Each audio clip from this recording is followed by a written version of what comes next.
So it's been tough, and unfortunately, um, in our Constitution, it's like all men are created equal, but then they still allowed the institution of slavery here. So I believe that our country was doomed from the start. They should have never let that institution over here. When the country was made, and slavery wasn't just a sin of the Southland of America; it was the sin of the world for that matter. Yep. It still is. But we just try to let our light shine on everybody. When we were in Detroit, we probably did $2,000 worth of pictures inside of the General Lee. Probably 65% of them were black. Yeah. One was a Muslim family, where the women were wearing the head covers, and the guy loved the Dukes of Hazzard, and they weren't offended. Yep. Me So either. I'm offended that they make everything about race these days. Martin Luther King's probably spinning on his head right now. Yeah, Yep. yeah, and he was a very godly and lovable man. We went and actually seen the hotel down in Memphis and stuff like that where he got shot last year. It was a pretty moving and touching experience. You just wanted to cry right there.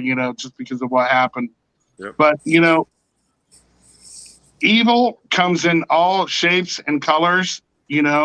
And it's up to the good people of all the races to stand together and fight for what's good and wholesome.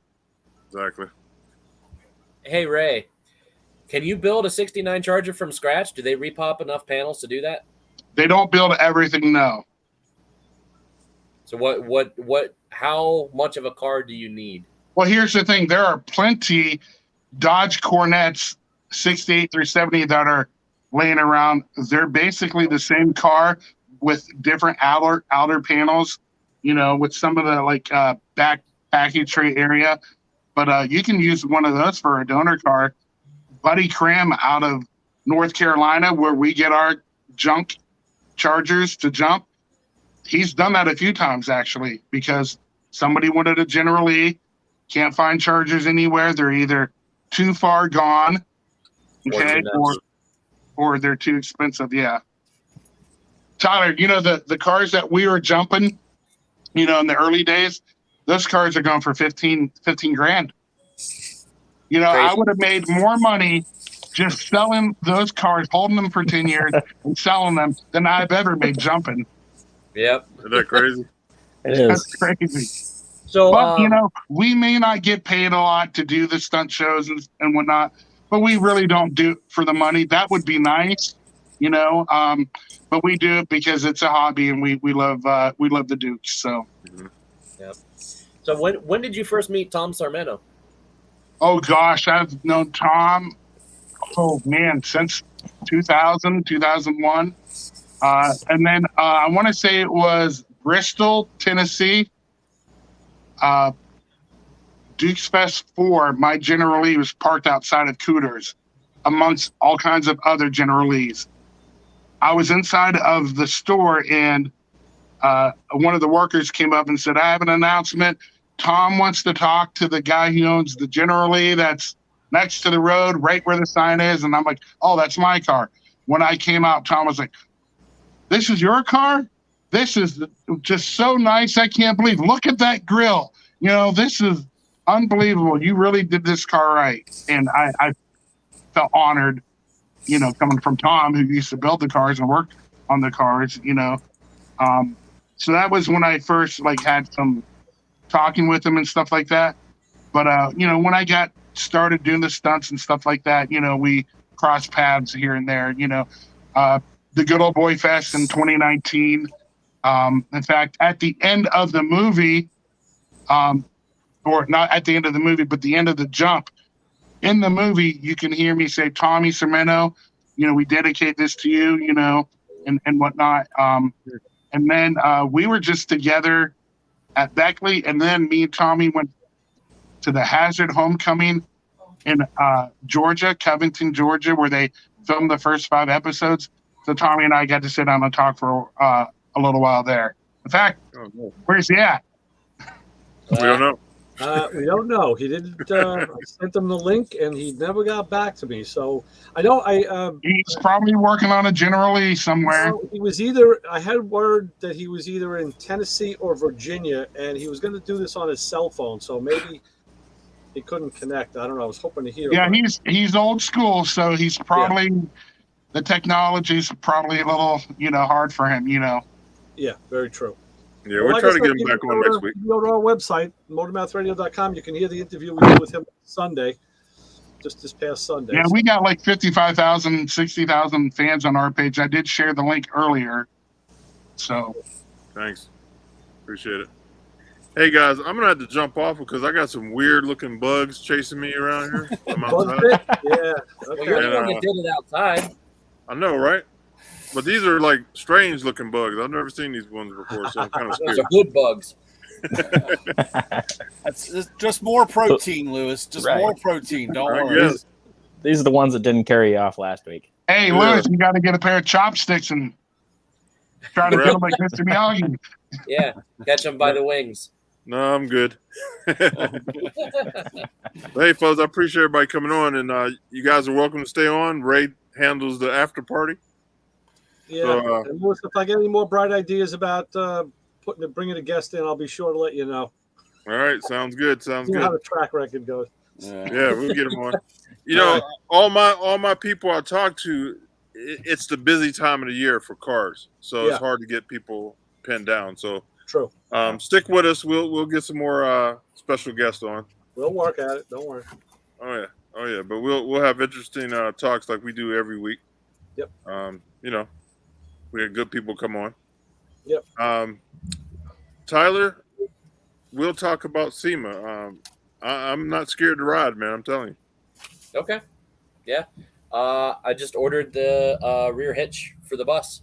Yeah. Well, I found a like a universal like weld to fit kind of thing through Kurt, and I ordered that, so I should be able to adapt that to the back of the bus, and that's really all I'm waiting for to be able to do some road trips. So now we gotta insulate it because once you get out to Arizona, everybody's gonna light up.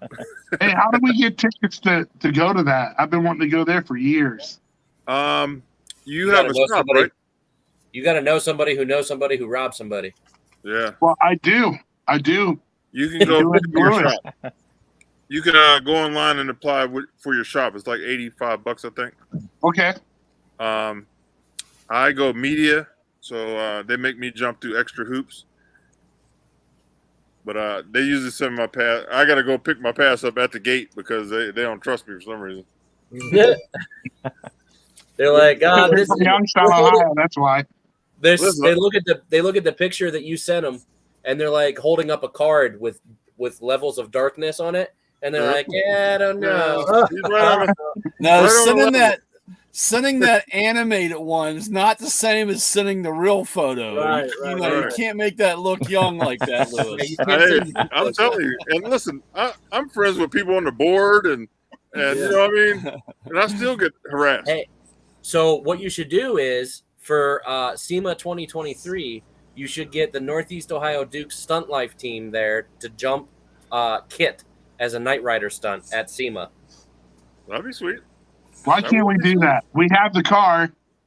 We're ready. We just need a big venue to do it. Hey, we'll use Pat's. Hey, listen to this. It's the 40th anniversary of Night Rider this year. Oh, is it? We got the car. We can build it within probably 3 weeks, right, Tyler? Yeah. 3 weeks, we can have the car built. What a way to celebrate Night Rider by jumping it at SEMA. Oh, yeah. Somebody needs to make that happen. Yeah. Heck yeah. All right. I got to do some stuff this week, SEMA related stuff this week. So if I talk to the right person, maybe I'll kick the idea out at least. You better hurry up. That would be awesome. Going fast. Let Tyler know. You would make Patrick's day if you were able to make that happen. Patrick got to work. He don't have vacation time. No. We'll watch it on TV, like I had to do for Mopar National. See, I pick my vacation every year, SEMA, so I'm always going. Yeah. All right. Nelson actually invited me this year. Yeah.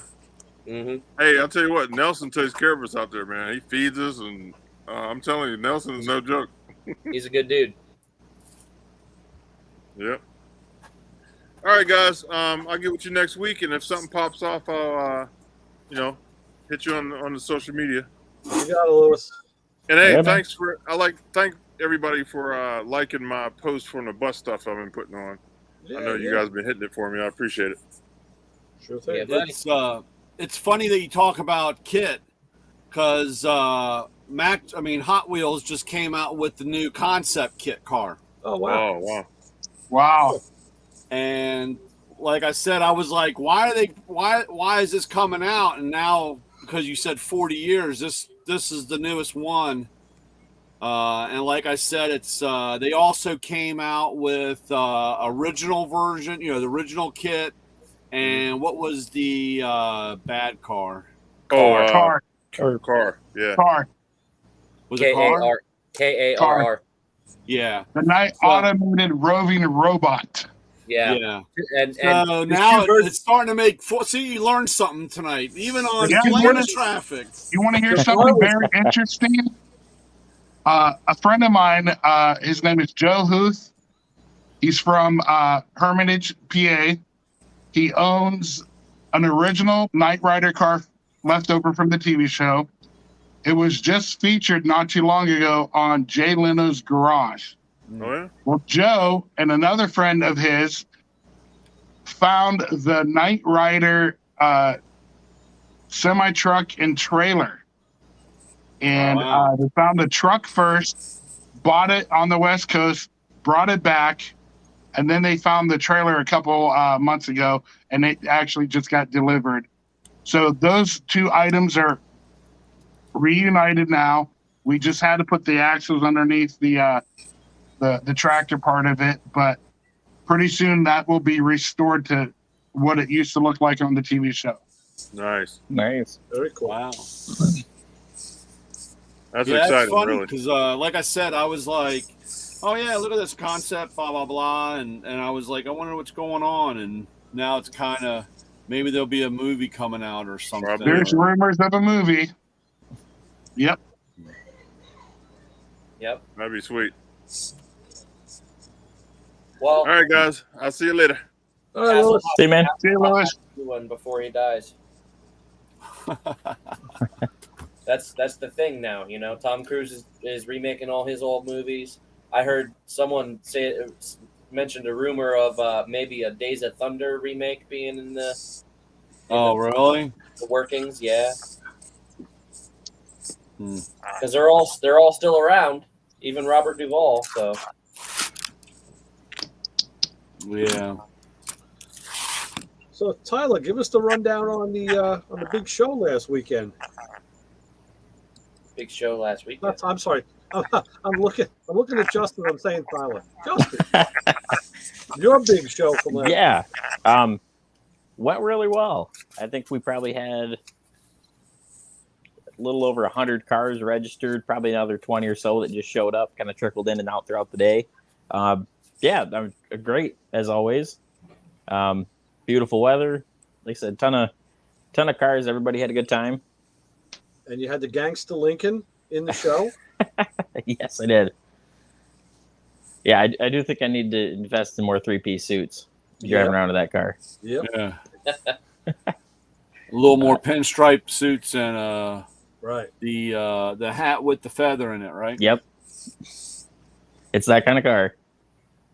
Well, I'll tell you this. I did, since I reached my milestone, I said, you know what? I've wanted a summer hat, and I got it this year.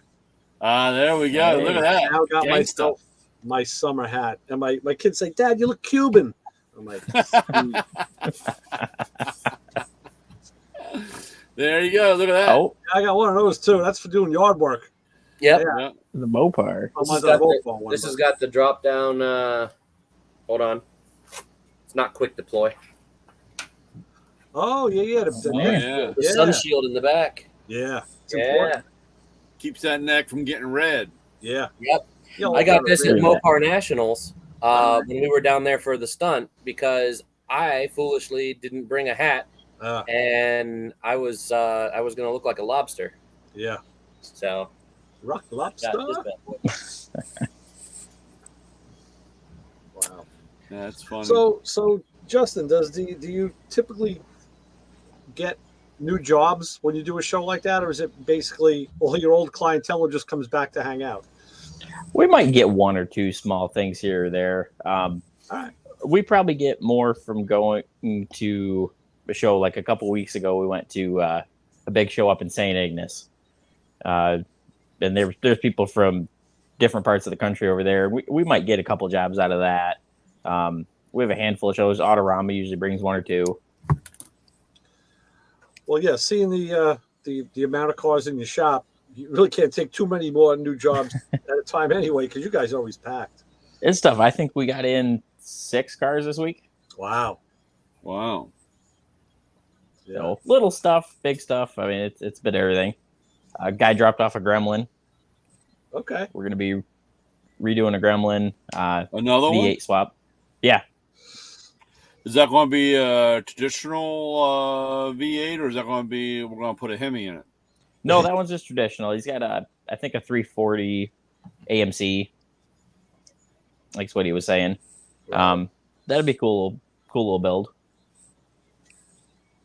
But yeah, no, I mean, we're busy. Place is packed.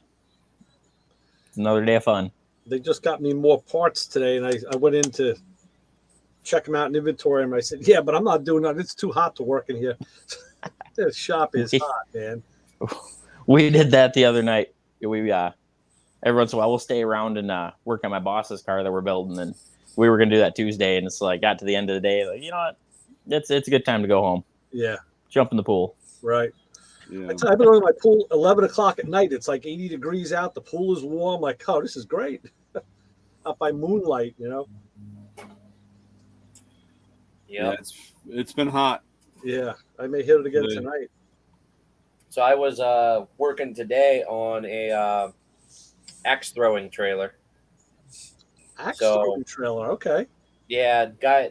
I've made a few of them for this guy. He brings me a car trailer, and then I build a 10-foot tall enclosure on it, and that's two lanes for throwing axes. Right. And he takes it around to like bachelor parties, weddings, whatever, all kinds of outdoor events. What size lumber are you using for that? It's 2x2 8th wall steel tubing. Mm-hmm. And then on the front, I make like barn doors that'll hold all the 2x6 stacked up timbers, right. And then on that, the target boards get attached. The idea is you don't want a lot of rebound on your target boards, so that the axes will stick. So it's interesting. Yeah.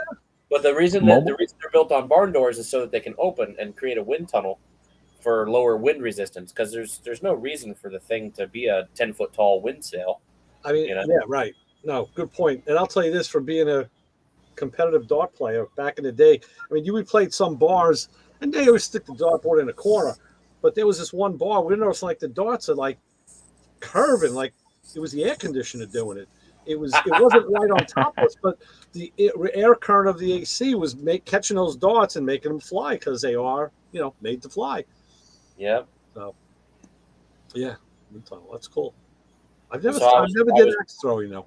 That's cool. It is a blast. Yeah, I like trying that. We got like 3 or 4 places around us. I do my yearly car show, and because I make these trailers for him, he brings one down and sets it up for free for me. Nice. Just lets people have at it, Come to Brian's show and everybody will throw screwdrivers. Why not? Yeah. They use them for chisels. There you go. You might as well use them for throwing implements. There's nothing like when the screwdriver fell from the ceiling of the truck and stuck into the computer. Oh, nice. That's a fun day. Yeah, that was a fun day. Oh boy. That was okay. We can't keep anything over top of the right where the computer is. It wasn't one of those cool marine screwdrivers that work great for the needle and seats now, was it? No, it wasn't. It was just a regular old screwdriver, and it happened to fall just right. Was it a Phillips head? So at least I had a little bit of a point and lead in. Flat. It was a flat. Wow, that's impressive.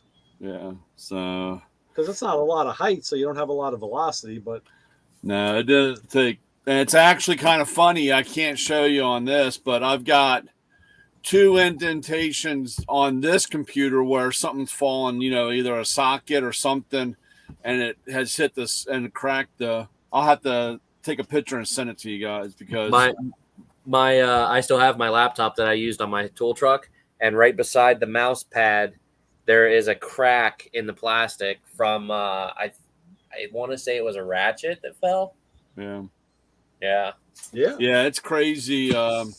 My old computer from hitting, most of our part numbers start with an M. It's MT whatever, M whatever.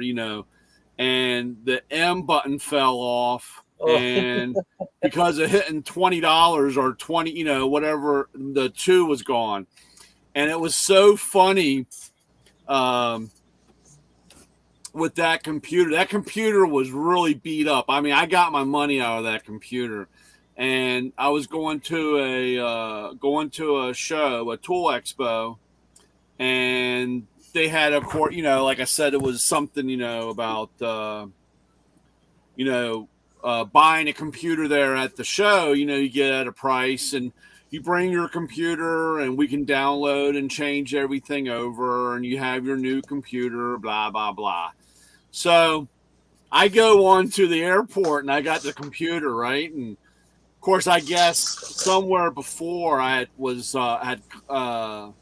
cleaned the gun, some guns. I was cleaning the pistols or whatever, and of course, it had gunpowder residue on the computer. And of course, when the guy opens the computer up, the screen was cracked, the 2's missing, the B, the M, this thing looks so bad. It's like, could you come over here for a minute? So now I'm in the back room, and they're like, got me, I had to turn the computer on, and they had to go through, and it was just a mess. Of course, the wife is like, I don't know him. I'll see you in Vegas. And that was it, She left her husband strip searched bending over a counter.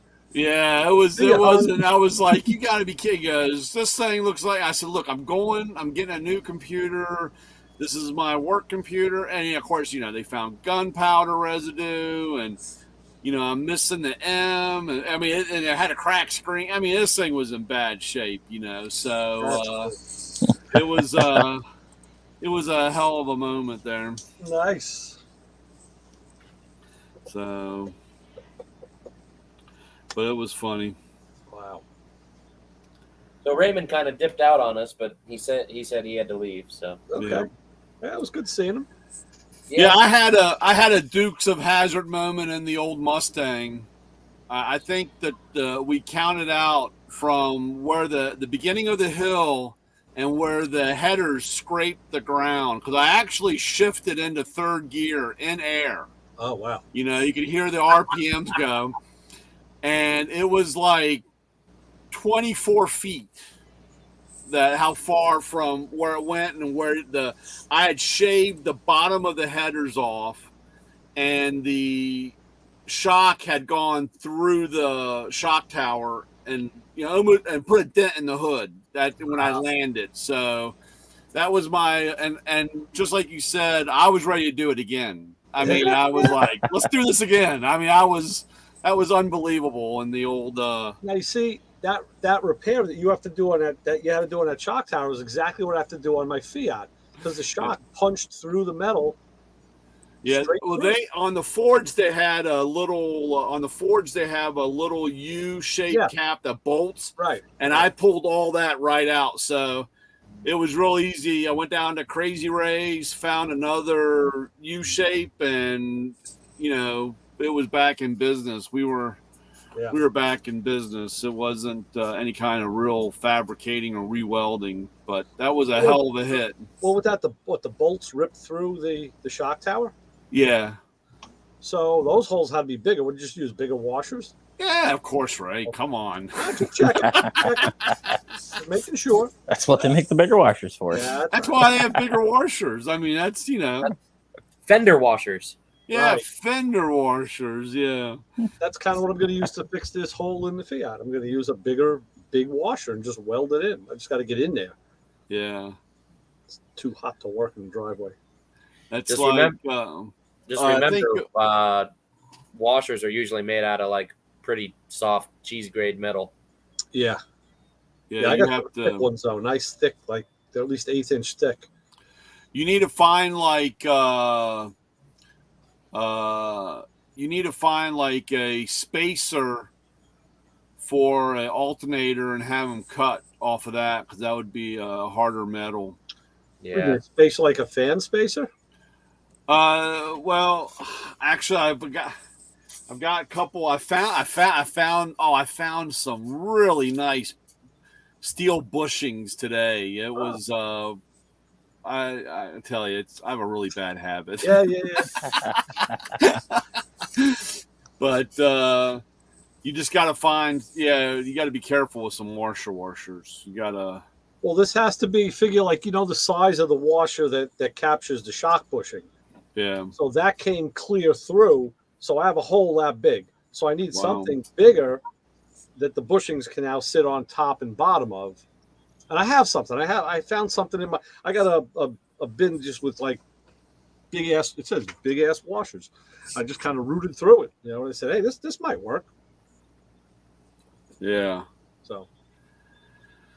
Brandon Wright commented on Facebook, it looks like, and said, is Tom Sarmento going to be on? Unfortunately, Brandon, I don't think he's going to make it. Yeah, I'm going to say not tonight, right? He didn't get back to me, so not tonight. Hopefully next week or something. Or, let's see. Here, Ray's got like 4 missed calls from Tom. Yeah.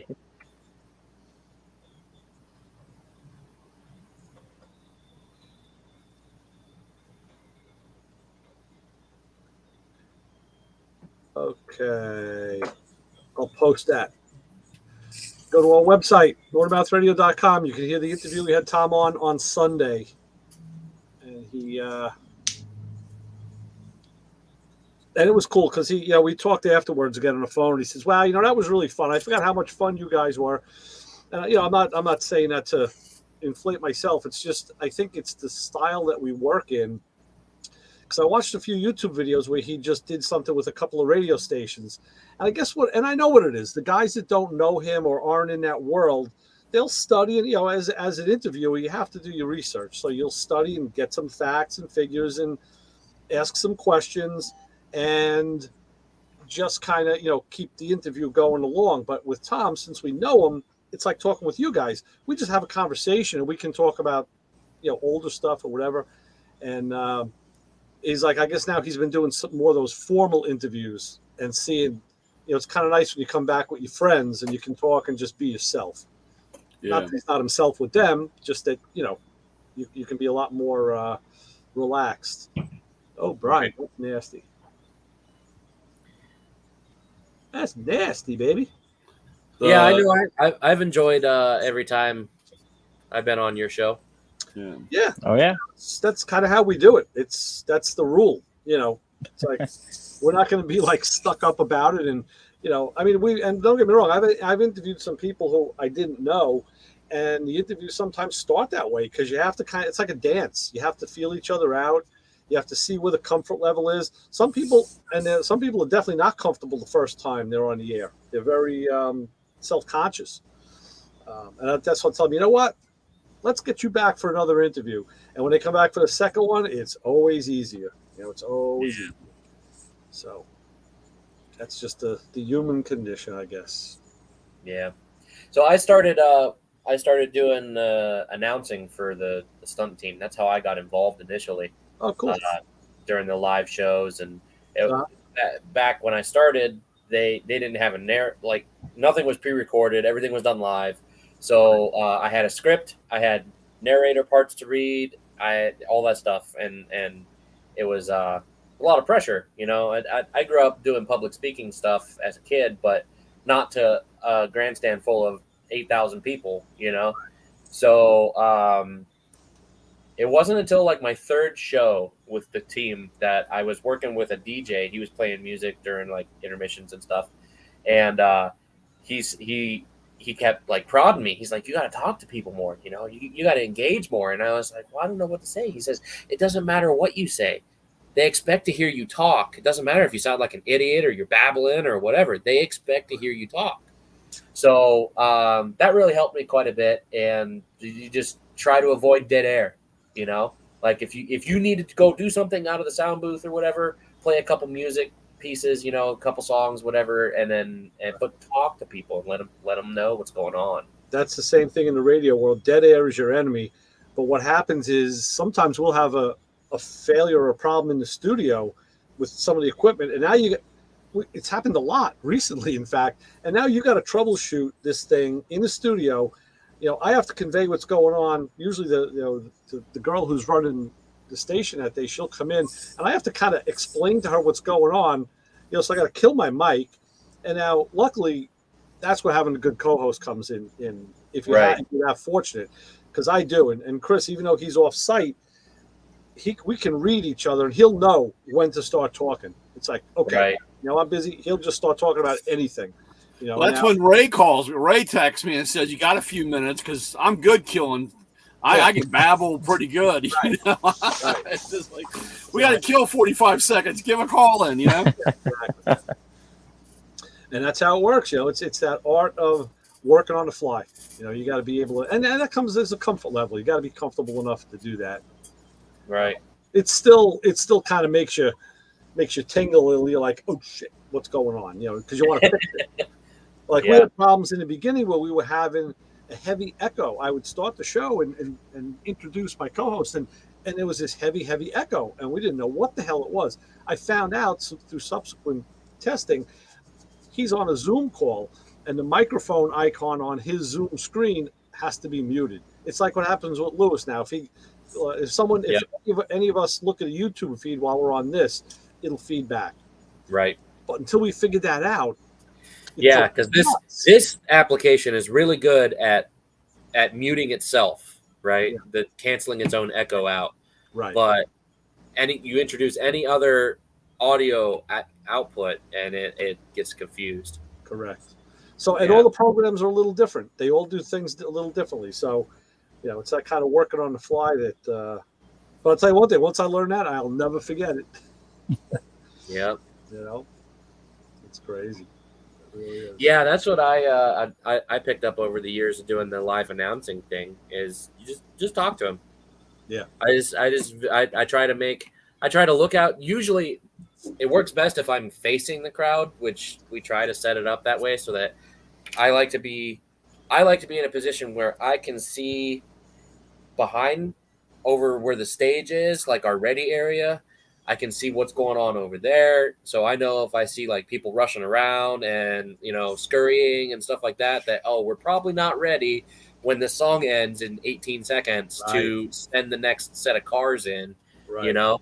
So I can, you know, hop back on the microphone and be like, hey folks, you know, we're still readying for the next scene, or we're still cleaning up the last stunt or whatever, you know, and just kind of try to avoid the dead air, you know? Right. Yeah, and the way you do it becomes your signature. You know, some guys will go time, temp, weather. Let's throw that out, and then, you know, it'll be like, you know, I mean, it even comes down to you can just make something up. Yep. Literally, just make something up. I usually end up. I'll go with trivia. So it's because mine's highly specific, right? They're there to see our show, so I'll start talking about what we've done in the past, or you know, Raymond's big jump tonight. How far do you think he's going to go? You know, his longest ever is 154 feet. You know, usually when he's jumping on dirt, he ends up getting, you know, like 125 feet, and you know, bounce back and forth with stuff like that. I tried to do like audience interaction stuff before, and that doesn't usually work. Audience always trip you up. Yep. Always. Even if you got a guy who was talking to you on the break or before the show, and the guy wouldn't shut up, he was a blah, blah, blah, blah, blah, and you figure, great, this guy, I can use him as Phil. You put a microphone in his face, he's going to go, yep. You know, great. Wouldn't shut up before. Now you can't get a word out of you. Yeah. Right. which is kind of common. And it happens. That's the way I was when I first started Sure. speaking on the microphone to people, But actually, that's one of the things that got me my spot on the show. It was Chris and another guy who were doing the show, and I came in as just as a guest. And the two of them got called away by the station manager live on the air. There was some kind of a problem or something. I don't know what it was, but they both had to step back, and they just shot me a look, and I just instinctively talked. So now you're flying solo all of a sudden. And I just started talking. I mean, they were in the room, but they were away. And then they just came back seamlessly. They just came back to the mics, and they just picked up my conversation, and then we went and diverted it. And they told me after the show, they said, you know what? You want to come in and be like, fill the third chair? They was like, you know what? You're natural. You can do this. I was like, why do you say that? And they told me, well, look, we that was like a trial by fire that we didn't engineer. It just worked that way, and you passed. And we need someone who can do that. And I'm like, okay, good. So you're on your first flight with your instructor, and you get into the air, and he all of a sudden says, "Oh, that burrito's really hitting me. I gotta go to the laboratory." Right. Yeah, he had the heart attack. Exactly. Yeah, right. Yep. Exactly. That's the way it is, though. I mean, the first time I did the audio stuff for the stunt show, I was told I was just going to read the narrator parts. That's it. And within 10 minutes of being there for the live show, we're in where the heck were we? Over in Pennsylvania, Brookville, Pennsylvania, I think it was. And they had before the show started, they had like the Backdraft monster truck was going to do a demo and some stuff like that. And I looked at the DJ guy, and I was like, "You gonna say anything? Like, or the monster truck's just gonna come out and start doing his thing?" And he's like, "Yeah, all I do is I play the audio bites, and that's it." Yeah. So there was me, who was supposed to be a narrator, and there was the guy who I was like, "So who tells you when to play stuff?" And he goes, well. Oh, wow. So I just kind of hit the ground running, and it was like, all right, so someone needs to be in charge of like when to do things, that whole show was a big fiasco, but it's a learning experience. That's how you go forward. Yeah. That's it. So ever since I joined the show, I joined in 2013, and that's been my big push. Every time we do a big show or any kind of event, really, I like to sit down with the key players afterwards and say, all right, so what did we do good? What did we do bad? Right. And how do we improve for next time? So don't keep the ratchet above the computer. Yeah, no. Right. Yeah, pretty much. and it really it all circles back to that most basic of principles, the KISS principle. Yeah. Keep it simple, stupid. Without a doubt. Oh, yeah. Yeah, don't overthink it. Yeah, for sure. The simpler it is, the better it goes every time. So. Oh yeah, most definitely. So Brian, I saw a video on Instagram this week from Matco, and they were showing off a new fluid transfer system with these two big containers. They were showing changing engine oil, I think on a Mercedes or a Jaguar or something. So it would suck out. It looked like the brake bleeder that I have. It was, shop air. You throw the lever forward. It would suck the oil out of the engine through the valve cover. Then you cap that container, put it aside, put the new container with the fresh oil in it, and then you could fill. And kind of curious about that. It looks like a pretty cool. Haven't seen it. Really? And I didn't see that they had a part number on it either. I did watch the video, but okay. I really haven't looked at anything. Usually we get a link or whatever, for us to share, to put us on our page or whatever. And I hadn't looked at anything. You said that's a perfect example of, in a live situation, You throw out a softball question that you think is going to be fine, and you go, and it just goes. Yep. Because I asked the tool guy about a tool his company puts out, and he says, "I have no idea." Yeah. So great. I love that. Yeah, that happened to us live one time. We had the great idea that during this after one of the stunts, we're gonna have one of the original cast members, Byron Cherry. He played Coy, and he was with us for a show. He was helping us out doing some of the acting, and we had the bright idea that we're gonna need to kill some time. Let's do an audience sing along. Oh boy. Yeah. No, did not work. About three words into the theme song of the show, the entire audience just falls silent. Yeah. And now we've got Byron Cherry and our one crew member Patrick out in front of the audience, and they're trying to carry a tune, and they can't. They couldn't fill a half a bucket between them with a tune. Good idea. Yeah, the execution was poor. Yeah. Well, unfortunately, as much as I hate to beat this to a dead horse, or I hate really, but again, you would hope, or you would think that our marketing department would be a little better in informing or getting this stuff or letting us know. Yeah. And we constantly, it's funny. Unfortunately, hey, I've been around for 20 years. I mean, this is my 20th year, and I kind of look at this stuff and say, what else is new or whatever.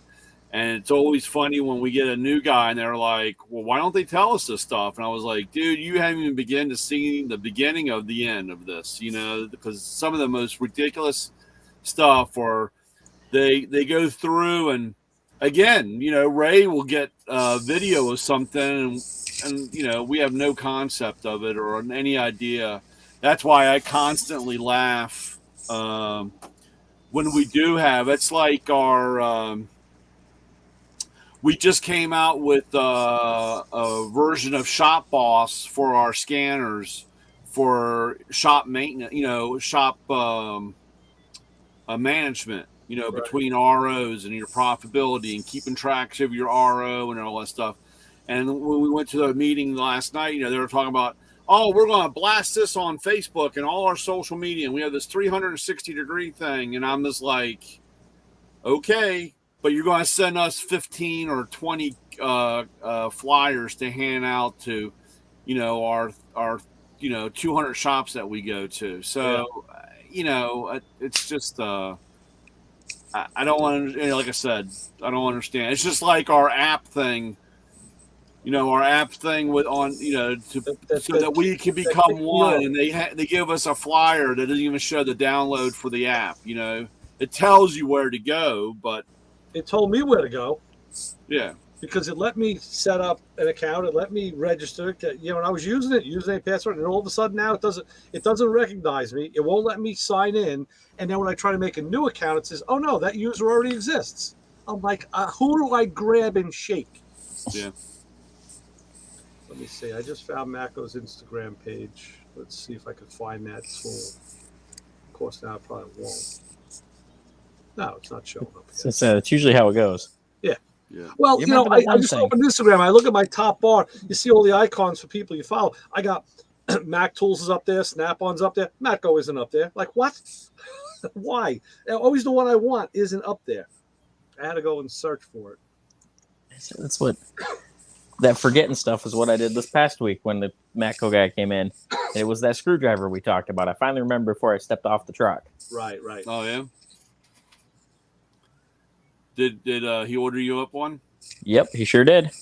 Did he get it yet? It'll be in Monday. Yeah, I ordered one too, just in case. It's supposed to be here Tuesday. I stepped on the truck and I'm like, I knew there was something, and I sat there just staring at the ceiling like, all right, I'm going to remember it somehow. Probably after he leaves. Yeah, that's what happens. I have a box full of tool truck tools because I don't have any of the tool trucks stop at my shop because that's how you end up in serious debt. So I meet them somewhere on the route, and I have a box of like brokens, and then I'll have like a cheat sheet of things I want to get and all this other stuff, and then I'll go and meet him and leave all that stuff at the shop. Oh Yeah. So my great scheme to not buy half the truck every week is kind of backfires on me. Yeah.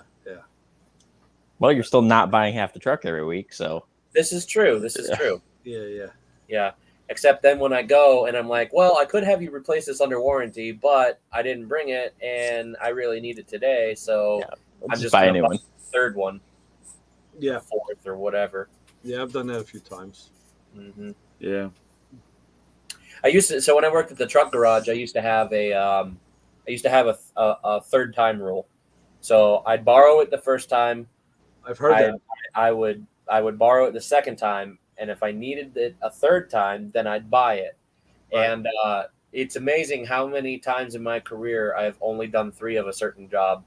And never, yeah. I have a clutch adjustment tool for big rig clutches. I followed the third strike rule, and I've only ever done 3 clutch adjustments in my entire life. Yeah. That needed the tool. Some of the newer style clutches, they don't require the tool. It's crazy. I know. That's nutty. Yep, that's one of those things. Yeah, that is funny because or you do a handful of a certain thing, and you're like, okay, well, I did 5 this week, so I guess this tool will make it easy. And then it's like you never see another one of those cars again, or it's 3-4 months later, and you're like, I know I bought this tool, but where the hell is it? So you end up still doing it the old way, do it the way without it. Yep. Well, like I said last week, every time I'm ripping out all the brakes, all the hard lines, I always say, damn, a ratcheting line wrench would be so cool to have right now. But yet, it's just one of those tools that's not commonly available, and there's not a lot to choose from, and there's not a lot of great reviews. But every time I get in that situation, I say, damn, I wish I had a ratcheting line wrench. every time. Yeah. Oh, I fought. I put that hard line in the Mustang on Saturday. I went into the shop on Saturday, and like I said, you couldn't get it from the top of the car because of the block, the proportioning valve block, is on the inner fender right under the hood hinge, which is right by the master cylinder and the booster. So you can't go over the fender because the hood hinge is there. It's and from under the car, it's way, way up, and my arm isn't long. I actually lowered the lift and I scrunched down a little so I could get a little more height on my arm. But you have no real control, no fine control. So I thought about it and said, I'm going to unbolt that. The block just bolts through the fender, the inner fender. I'm just going to unbolt it and pull it into the car and pull it down because I had the lines, other lines off it. I said, and that's what I did. And even though I did fight with it for a while, I was able to get it off. I said, let me do the hard thing first. And now the other stuff, the wheel cylinders all just came in today. So nice. Yeah. It's all the easy stuff. But that's, yeah. Brian, you got Matco work gloves, branded work gloves? You mean like just like these? That. Yeah, like. Well, I mean, do you want like where did they go? Hold on. Instead of going to his glove drawer. Right. Well, he's not They're on there. the truck. No, I know. They're there. Any good tool man keeps most of his stock on the truck Yes, because you can't sell it if it's at the garage. that's true. But like, I'm sure, like stuff. I'll bring it for you next week. I'm sure stuff you're carrying on the truck. It's like, okay, I've had this on here for like 8 weeks. Nobody wanted it. I'm putting it in the garage, and then like the next week, hey, do you have the thing you just took off the truck? Yep. Right. Yeah. Yep. That's how it goes. I'm sure. Sure. Yeah, the snap-on. So, are any of the people in the chat firearms aficionados? Yeah. What do you need to know? I'm trying to decide. Just talking like regular work gloves. Yeah, thin style. Yeah, these are thin, and then we do have. You gotta pardon my impact ones are a little dirty. I mean, I use them. That's good. You know, with the impact pads. Oh. See, do they make them with the Matco logo, the eagle head with the? Did they make them with that logo on them? The Dirty Bird. The Dirty Bird? No. Well, they should. No. I like that better. They should. Yeah, this is like I said, the impact. You know, they have where the pad where you're holding the gun or the impact. No, the other ones are good. You got a pair of like XLs. Yeah, and then you have, and then we do have a thinner.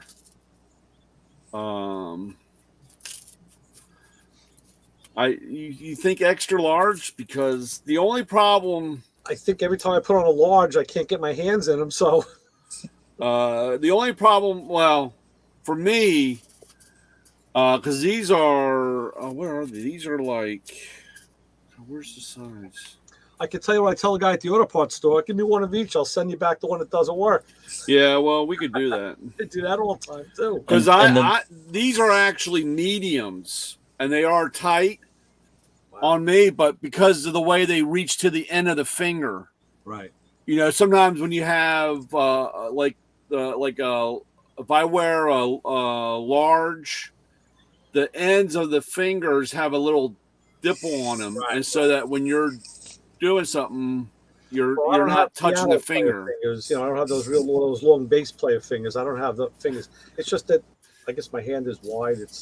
Yeah. But I mean, like I said, I will admit, I mean, this is tight, and it takes a little bit of time for everything to stretch out and get comfortable. Let's see if I put my hand down here. My middle finger from my wrist goes up about 8 inches. And the span is about 8 inches from pinky to thumb. If I do that. So from here to here is about 8 inches. I'll have to just send you some and let you talk because like I said, it drives me crazy. I'm not a glove guy, except unless I'm doing something really, really, really dirty. I'm not either. I wear gloves like that. I bought a pair of maybe Rydell. They might have been. They were like football gloves. And they're very thin, very thin, but they're kind of grippy. So it's made for playing football. But I wear them in the fall. Those are like and I'll wear them like through the winter. You know, it's good for driving because they're not big and bulky. You know, so we do have another pair that I like, and I don't have any down here, but they have like a knit backing, and they have a rubber. Like a rubber insert just on the fingers part, and they don't keep your hands super clean because of the knit part on the back, but it's carrying dirty parts or oil. It's like an oil change glove type thing. Will they match my dress shoes? Huh? Will they match my dress shoes? That's what I need. His oil change dress shoes. That'd be stylish. Those used to be Matco branded, but they no longer are. But I do like them. I like them because they're not super heavy, or that's another problem. My hands start to my hands start to sweat. I'll only wear heavy gloves in the dead of winter. I mean, like I said, I'll wear those football gloves right through the fall into the winter. Especially you get in the car in the morning, it's cold. You put those on. But I don't wear them when I work. I don't even wear. Everybody has the rubber gloves and all the vinyl gloves. I very rarely, even when I was doing the Mustang, I said, you know what, this is the time to put on the gloves and work on all the real greasy, dirty shit. It was too freaking hot. Yeah. Like, you know what? I never bothered about my hands being. I think I told you we were having dinner. I think it was like last summer, and we're sitting there having dinner. My one daughter says to me, she goes, Dad, how come you didn't wash your hands? Your hands are filthy. So my wife turns over and says, you don't know your father well enough. He did wash his hands probably 4 times. I was like, yeah. I said, this stuff wears off.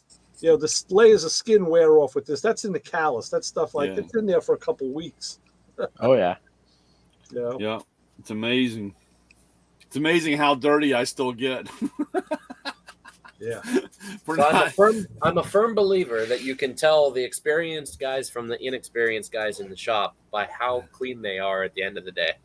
Yeah.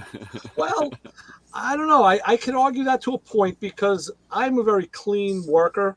I mean, I've gotten dirty. Don't get me wrong. I've gotten dirty, but I tend to be more of a clean worker. I don't end up bathing in it. I mean, hands and arms, yeah, but. So at the truck garage, the most experienced guys, by the end of the day, they'd have to wash their hands, maybe their arm up to their elbow, you know? Right. The new guys, by the end of their second oil change, they look like they're in an extra in a Rambo movie. You know, they got like grease and everywhere on their face, all over their hands. I'll give you that. There's some guys that by 9:30, 10 in the morning, they look like they've been through a whole week. Yep. Yeah, that's true. Yep, for sure. Yeah. I used to go into this one shop, and the guy, he wore white painter's pants and a white T-shirt, and he was so clean. And the funny part was the shop was a fairly dirty shop, you know, before and even after him. But I mean, his clothes were the cleanest thing in the building. Oh yeah, it was absolute. I would walk in, and the first time I met him, I was like, "Dude, seriously?" It's like, and he just looked at me, and for the longest time, I mean, and like I said, I'd see him sometimes in the morning or sometimes in the afternoon, and that guy was clean. I mean, it was just absolutely amazing that how clean he was, and to have white, you know, white pants and white T-shirt and be clean. It was just mind-boggling. That's crazy. I mean, you could see it like if he was like a plaster or a spackle guy, you know, doing drywall. Yeah. But yeah, he was pretty funny. I don't know whatever happened. He didn't last too long, but he was a clean guy. Should have been in a deli somewhere. Yeah. Yeah. There you go. Yeah, even I don't know. Sometimes that scares me seeing some of those deli guys. You know, or seeing the butcher at the supermarket walk around the corner, and I mean, I was like, dude, there's a lot of shit on you. We had a guy. He had a deli, and I don't even know where his deli was, but I used to run into him at the bank, and I was always fascinated. I always wanted to know what he actually did or where, you know, and it finally came out one day when we were talking. But the amount of, I don't even know what the right word to use, but other than grunge on his shoes were just absolutely amazing. It was like, God, how I was like, it must be a really, really good deli. Maybe they had him cleaning the grease traps. But I was like, you know, you know, I don't know. I haven't seen him since I don't go to the bank anymore. It's been a while since COVID, but you know, he had said that, you know, it was his parents before him, so it had been around for at least 30 years. Wow. So, but the grunge was always amazing on his shoes and clothes. So interesting. That is cool. I'm pitching this. Yeah, I got this woman. She owns she owns a Great Bear Automotive here in New York, and it's kind of funny. The Great Bear chain was owned by a mobster back in the 70s. So I don't know if there's any relation to her, but I had her on the show. She does all sorts of women's. they always do the pieces on her because she's a woman in mechanics, and she actually diagnoses. She does the hard stuff, and she hires women. So we had her on the show. I just found back in 2018, and she's been coming up on Instagram again. So I shot her a message and said, "Hey, Audra, I'd like to come back on the, on the show again." And that'd be good. We went back and forth with these really. She was asking me these really just short questions, like, "Oh, when?" "Well, Sundays." "What time?" "All right." So now the last one was like, "Oh, send an email to here, and I'll have my PR people, my PR team, see if I'm available." I'm like, "Oh, the PR team. Well, I'll have my engineering send your PR people an email." I'll have my people get a hold of your people. Right. Yeah. I just found it was 2000. Yeah, I don't have too many actually. I just at the Ford dealership, I just got a young lady in, and it took a little bit of time, but she finally stepped up on the truck, and all right, so she's gonna need tools, right? yeah, she stepped up, and of course now I found her weakness is green, so well, that's easy. Yeah, so now I walk in with green stuff, and she just gives me that dirty look, like, "Oh, you had." Yeah. No, she's a good kid. That's good. What do they have her doing? Anything special? She is started out in the quick lube oil change. They start them out, and she's up to, I guess, the second part. That's when they start them out on the oil change stuff. It's kind of amazing because you can take, they start them out what they think is the easiest thing, but it could be the most critical or priciest repair. You double oil filter, forget to put the oil in, drain the wrong fluid out. I mean, to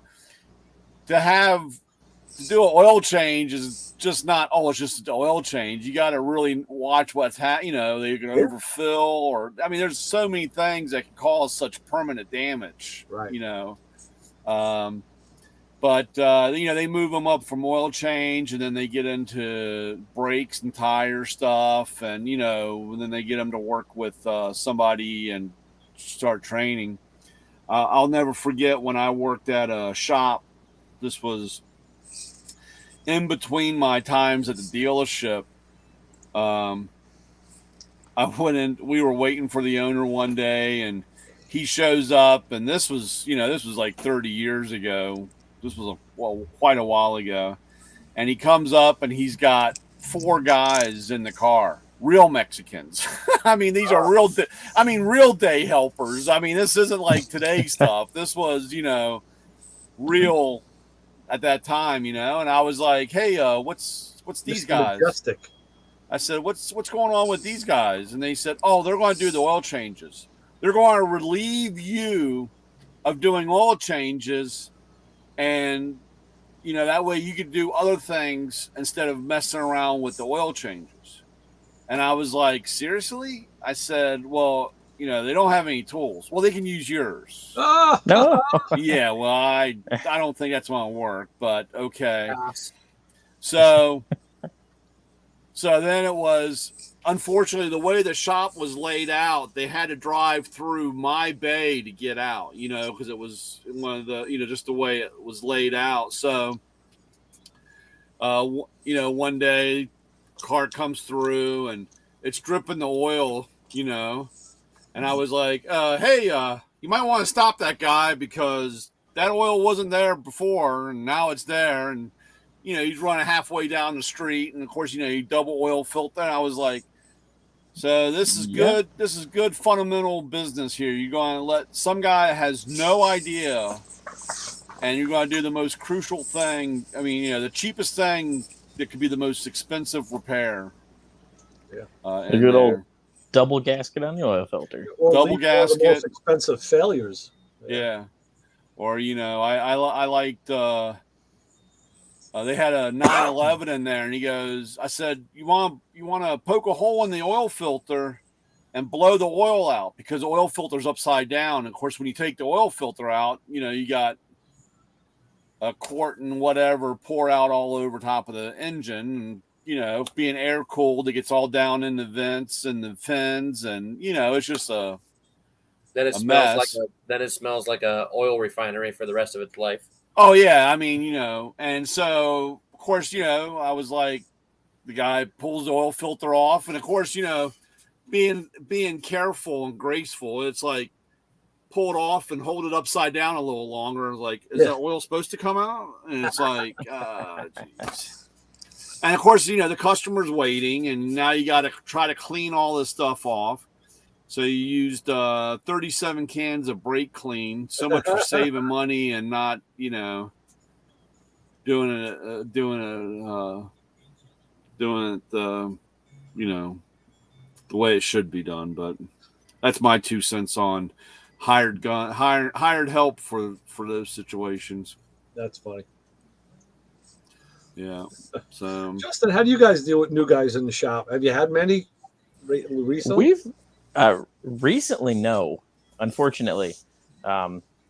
We've had a handful of them. Most of them worked out. We've had a couple that have kind of come and gone for various things, other opportunities or whatnot. But recently, no. We've actually offered jobs to 2 or 3 people, and they just ghost us. Really? Yep. My boss did another interview today, another metal fab guy. We'll see what happens. Yeah. Wow. Yeah, we really could add probably 3 or 4 more people if we wanted to. I've heard of that a number of times, and actually recently, and either people come in looking for the job and then they don't show up when they were supposed to, or they were offered it, and I wonder why, like what it is, like why are you talking about this if you're not going to do it? I think there's a government conspiracy that they're paying people to stay home, other than welfare. Yeah. Yeah, other than welfare. Yeah, they certainly were. They were doing that. All these big companies are hiring, and they can't get people and all this other stuff. But yet, I don't know anybody who's out of work. Yeah. Everybody I know is employed. Yeah. It's a weird situation. Yeah, it is. Okay. Yeah, they're still looking. It's funny. Now, I have had a few guys. I mean, my overall head count has changed a little bit, and it's usually either from a death or a guy retiring type thing. But it is funny that I have more shops looking for somebody, but they've never hired any more people than they had working for them. Wow. That's and like you said, I don't understand. I'm not going to lie. I've had a few shops that used to have, back in the day, they would have 6 technicians, and they're down to 4, and they've been at 4 forever. And they say, I want to hire 2 guys. I want to get back to 6 or whatever. And, like you said, people show up, they go through everything, and then they just never come to work, or they never show up for Monday for work. But on the second hand, I've had shops that literally have had just the owner or one person there, and all they talk about is hiring somebody, but in the 20 years, they've never hired anybody. They've never had, or, they're saying that they're looking, and I don't know if they're getting a kickback because they're advertising. Again, like I said, you just don't understand. I mean, I don't understand, or it's very funny how when you sit back and look, because it doesn't make sense. Right. It is, especially like for what we do, being a little bit more specialized. I mean, you're working on hot rods and custom cars and all that. This really seems like the people that are going to come in the door and apply for this job want it. At least, for the people that we have working for us right now, our team, everybody's the kind of person that they clock out, they're going to be doing this kind of stuff anyway. And all these people that are interviewing are the same way. That it's like, oh yeah, eat, sleep, breathe this. Offer them a job, and then they just don't exist anymore. Yeah, it's crazy. Yeah. For someone who says they want to be that in that spot, have that job. I mean, then again, I could actually see it where guys would, watch the TV shows and say, "Hey, I want to do that. That's cool. I want to do that," and then, get a job and find out, well, I'm nowhere near being able to do that because. Oh, there's definitely an intimidation factor for sure. I mean, we've had a couple of people say that, just kind of walk in the door and go, "Wow, this is much more than I expected." Mm-hmm. And that makes sense. I can totally understand that. It's just the people that, I'll be here Monday, and then you call them, you text them, you can't even get a hold of them. Yeah. Right. Well, then then that's when you run into the problem did they ever have, that's, did they have that experience or, now they gotta show what they can do. I mean, talk is talk. I mean, and showing is a whole different, right. It's funny because, it's like, the other day I was in a shop and the guy, they had a knocking noise on a GM I think it was a 3.8 or something. It was, I don't know. Can't remember what it was. And they're all like back and forth. And I just kind of walked by and said, "Oh yeah, it's a harmonic balancer," and kept going. They're all looking like, "What does this guy know?" And then of course, the next week I walk in, there's like, "Well, you're our new diagnostic guy, or you're our new troubleshooter because, Oh yeah. It's crazy how they look down on the tool guy. They're like, "Oh, what do you know? You just sell tools." I'm like, I'm in and out of 150 shops a week, and people all the time. They're like, "Oh, why would you say you'll never buy a Dodge?" I'm like, because they're in the shop all the time for not recognizing their key fobs and all this other stuff that was going on in 2014, 2015. I'm like, I live and breathe automotive stuff. When a new tool comes out for a specific specialty job, who has to show you how to use it when you first get it? It's funny you say that, Tyler, because when I was looking at buying this FJ, I asked some of the guys I know who have regular automotive repair shops off the street work, and not custom stuff. And I asked them, "What do you think about the Toyota FJ?" And the guy's like, "Wow, yeah, I think I know what that is." And you tell them, they're like, "Yeah." And I was like, "Okay, well, what's your opinion?" They said, "You know what? Everybody told me the same thing. I never really get them in here." Oh, my friend at the tire place says, "Well, yeah, I put tires on my a couple in town." I said, "Well, what about repairs?" And no, really not for repair. I'm like, good. That's what I want. There you go. That's what I want to know. That's the one. My Toyota dealership that I've been going to for quite a while, and I think I've only sent you one picture of one FJ that was in the shop. Yeah. And other than that, I never. And of course, when you were asking me about that vacuum gauge thing, and the guys were like, "We don't work on them here, or we don't see them, or they're not, we don't have issues with them." So exactly. It's kind of crazy how certain items or certain things you just never see. Right. Or never show up. Yeah, it's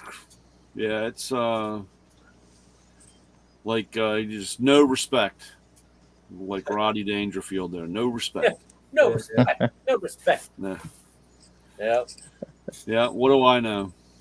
Yeah. I just sling chrome all day. Yeah, sling chrome. All right, gentlemen. Well, I'm gonna call it a night. All right, call it a night. Seeing you. Yep. Good seeing you guys. Good seeing you. Hey, man. I try and get on more often, but usually still working. So now it's got those fancy digs. Yeah. Yeah, it's like I said, it's like camping out, but in a metal box instead of in a tent. So So now what do you do, like, say at night, if you want just like at home, you could open a window and get ventilation. How is you got opening windows and that thing, or is it all sealed up?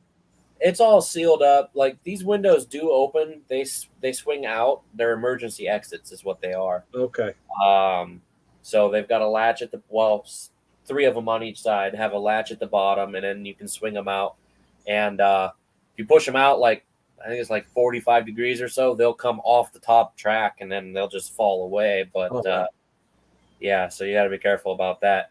But for the most part, so I have all the ceilings all ripped out, and it's just the structure of the bus and sheet metal up there now.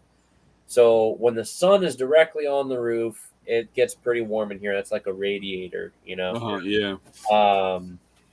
But then really, as soon as the sun isn't directly beating down on the roof, so even in the evening when the sun's still up, the roof starts to cool down, and I have a portable air conditioner set up over here.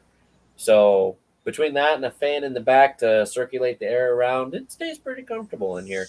Once I get everything all outfitted and insulated and all that stuff, and my full-size air conditioner installed, and the plan is to line the roof with solar panels. So that's like always parking in the shade, you know. Between all that stuff, I think it should stay comfortable in here all the time. And I follow a lot of these bus conversion channels on YouTube, and a lot of them are like, oh, you'll be miserable if you can't open windows and, you know, get a breeze and blah, blah. And I'm like, I'm going to have a solar system, and I should have essentially free electrical energy for the rest of my life once that's up and running. So I can always climate control the inside of the bus. If I want fresh air and I want to be outside, I'll go outside. Like, that's the point, right? Are you cycling? Are you running the bus at night? I mean, is it No. Once a week I drive it. So I'll fire it up, let the whole system air up, and then I'll drive it for like 30 minutes, get all the axle lube warmed up and circulated and all that stuff. For the most part, all the like passenger comfort systems are all gone now. So like the onboard air conditioner that runs off the, you know, Harley motor sized AC compressor attached to the engine, that's all disabled, and I gotta finish uninstalling the rest of those components and stuff. Oh, okay. But it didn't make much sense for me to keep it. I mean, it worked, but a big part of circulating the air is all the ducting that runs through the overhead luggage bins and along underneath the seats.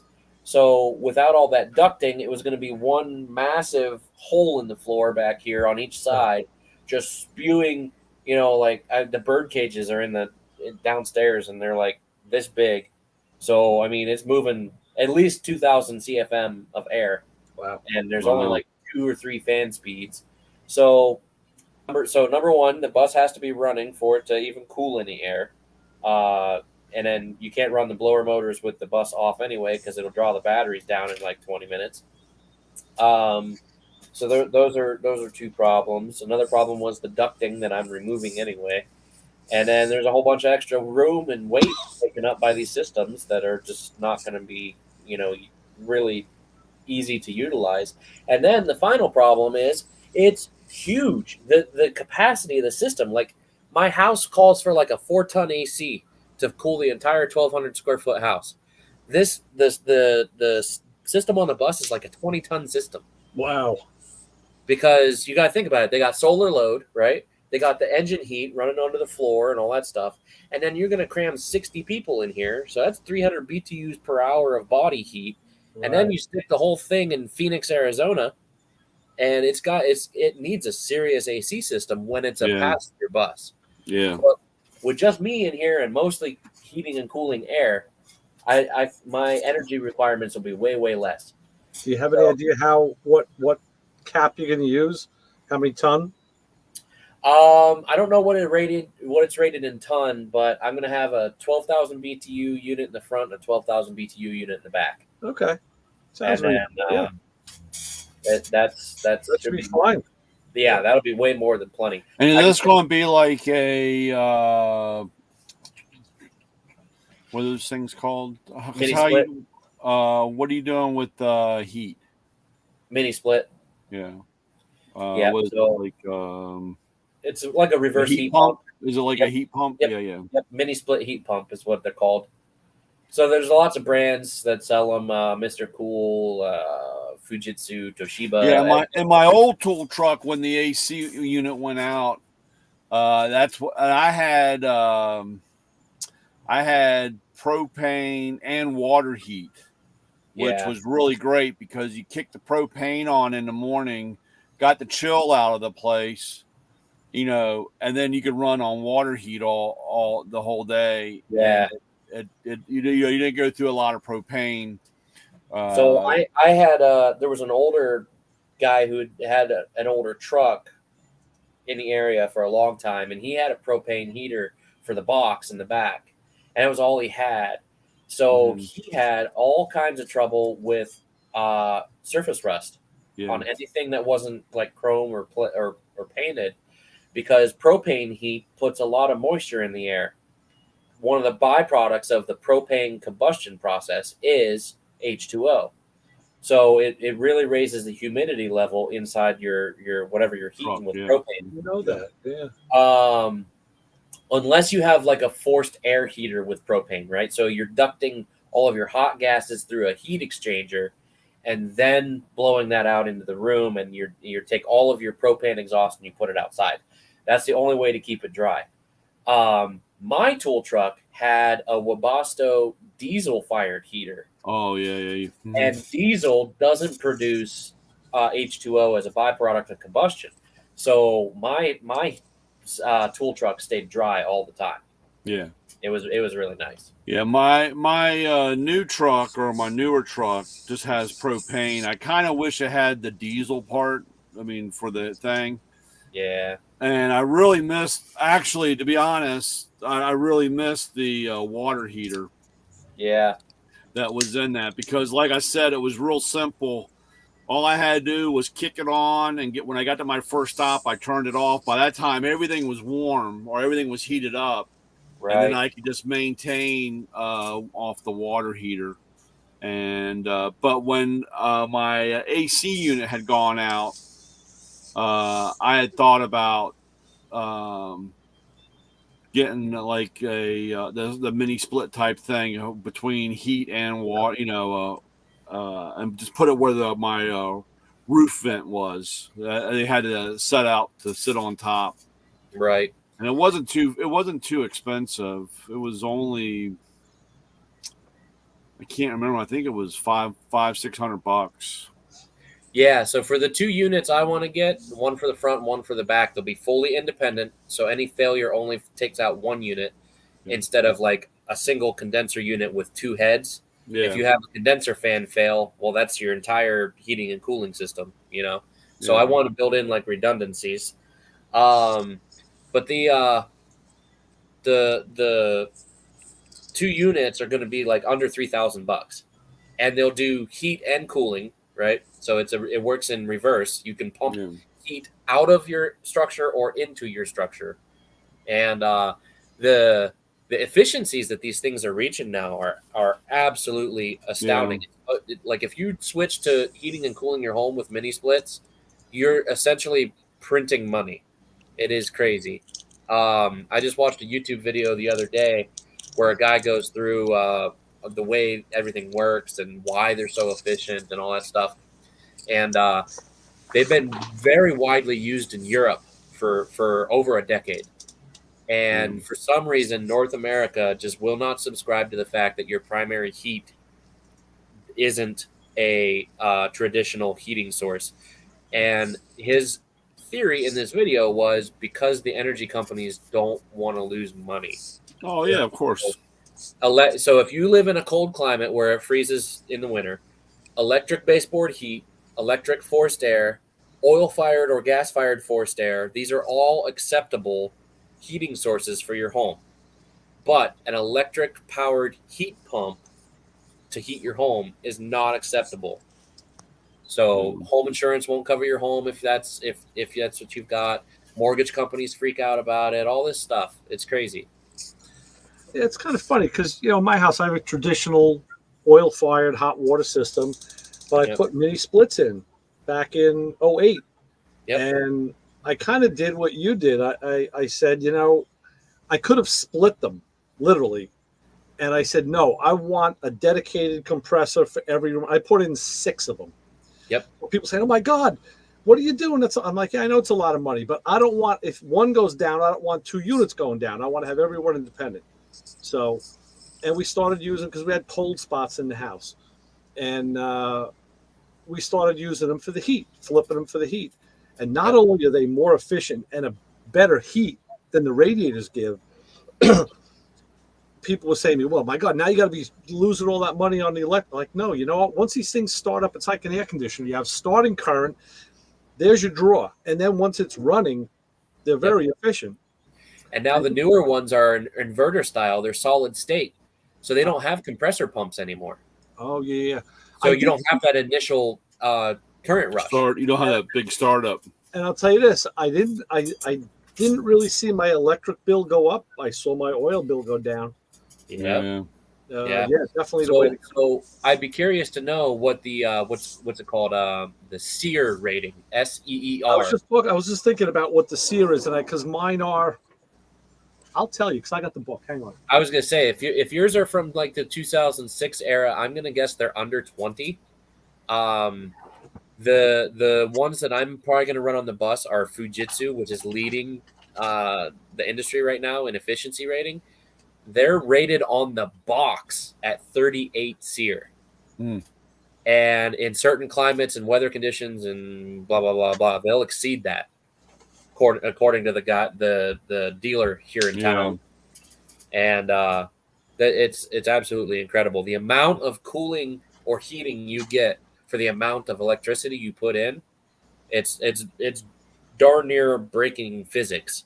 Yeah. Well, that's the whole, like I was telling Lewis earlier about this, is that you don't want to buy anything now until you're ready, because the technology in this stuff is just so overwhelming. Oh yeah. That, you don't want to put you don't want to buy something today and it's 2 years later that you're putting it in, because what's 2 years now, later on, is just going to be so much more efficient and more, or smaller or whatever. Yeah. And like you said, like the solar panel things, that's been has gone so far. And like I said, I've always said about, like, on the tool truck, about having all that real estate, but again, they were always like, well, you can't, well, not yet, because how much it flexes, you can't hard mount that stuff. At that time, when I started with that, because the technology wasn't there about the flexing and so forth. And now it's like a mainstay of all these boondock off the grid campers. Like it used to be, if you wanted to go and take your RV somewhere and have power, you had to have it. You had to set it up. Yep. Right. Or you'd have to ground deploy it. Now they have these solar panels permanently mounted on the roof, and really, unless you want to try to like tilt the panel to face the sun early in the day and late in the day to like try to maximize your producing hours, you can just leave them flat mounted and get pretty good efficiency out of these newer panels. Yeah. And they're hurricane wind rated, So, I mean, I'm never going to go over 65, 70 miles an hour in this thing. So they're 100 mile per hour wind load rated on the glass for the panels. So I'm not going to have an issue with that. And so the plan is to have full power all the time for my air conditioning, for my water heaters are going to be electric. Everything's going to be electric. Some of the stuff I will have backups, like I want a propane grill and stuff like that, probably like a propane cooktop inside, stuff like that. Yeah. Just in case you do lose power or whatever. But the goal is to never have to plug into the wall and pay the power company ever again. Yeah. So I want enough solar panels and battery capacity on my bus to be completely off grid. If I have a generator, it would only be for extreme emergencies or like incredibly high demand of power. Like if I'm, like running 3 or 4 welds at once or something crazy like that. And like I said, well, again, what you have the space. Yep. You know, you have a lot of, you do, as long as it's plotted out or laid out right. Like I said, you could have, you know, the along with the propane or an extra generator, you know, type thing. That's the only thing I can't stand. My older truck was laid out a lot better for space wise or having that. Yeah. They have such, on my newer truck, there's so much wasted space and unusable. It's not like I can say, you know, I can move this you know, add more batteries because, but the way they have it laid out, it's all locked away. A lot of the wasted space you can't reach without major reconstruction. Is it is your truck an LDV product? No, not LDV. It's I knew you were going to ask that, and I can't remember. I think I've asked you that before.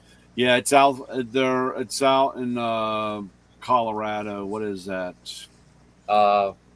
It's the other big one. There's LDV in wherever they are, Wisconsin or whatever, and then there's the other one. Yeah, can't remember. I can't remember who it is. Summit. No, it's not Summit. Let me see. Tool Truck Company. It's Trans. No.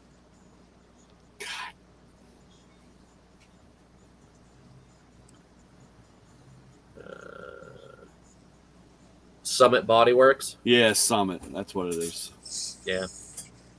And you know, I just it just, like I said, it blows my mind. And I had it. I mean, my old truck was a Summit. You know, it was an older body style, and it was the way it was just laid out and put in. It's like I said, if I wanted to put water heat in this truck, it would just be a major reconstruction of the whole truck. It's not, you know, it's just crazy. You'd be better off bolting some solar panels on the roof, running an inverter, and running a mini split. Yeah. And then supplementing it with alternator current, you know, while the truck's running. Yeah. But like they laid my battery box, you know, on my old truck, it was under one of my shelves up against the wall, you know, out of the way. Right. Yeah. Now, you know, it's laid out in the middle of the floor, you know, because I have a counter. You know what I'm saying? You know, when you walk up into the truck, I have a counter there, and that's where the battery box is. And it's like, dude, you've taken up 4 feet of the truck where, you know, I could have shelving or I have something.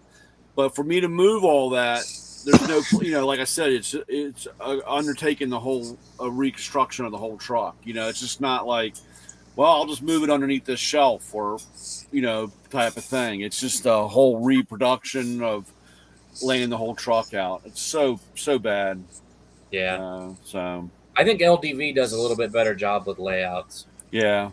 We unfortunately it's a pyramid scheme of getting paid. So that's the LDV. That's the nasty word. That starts with an S. Yeah, I know. But I've seen some Matco trucks that were branded from LDV. Yeah. No.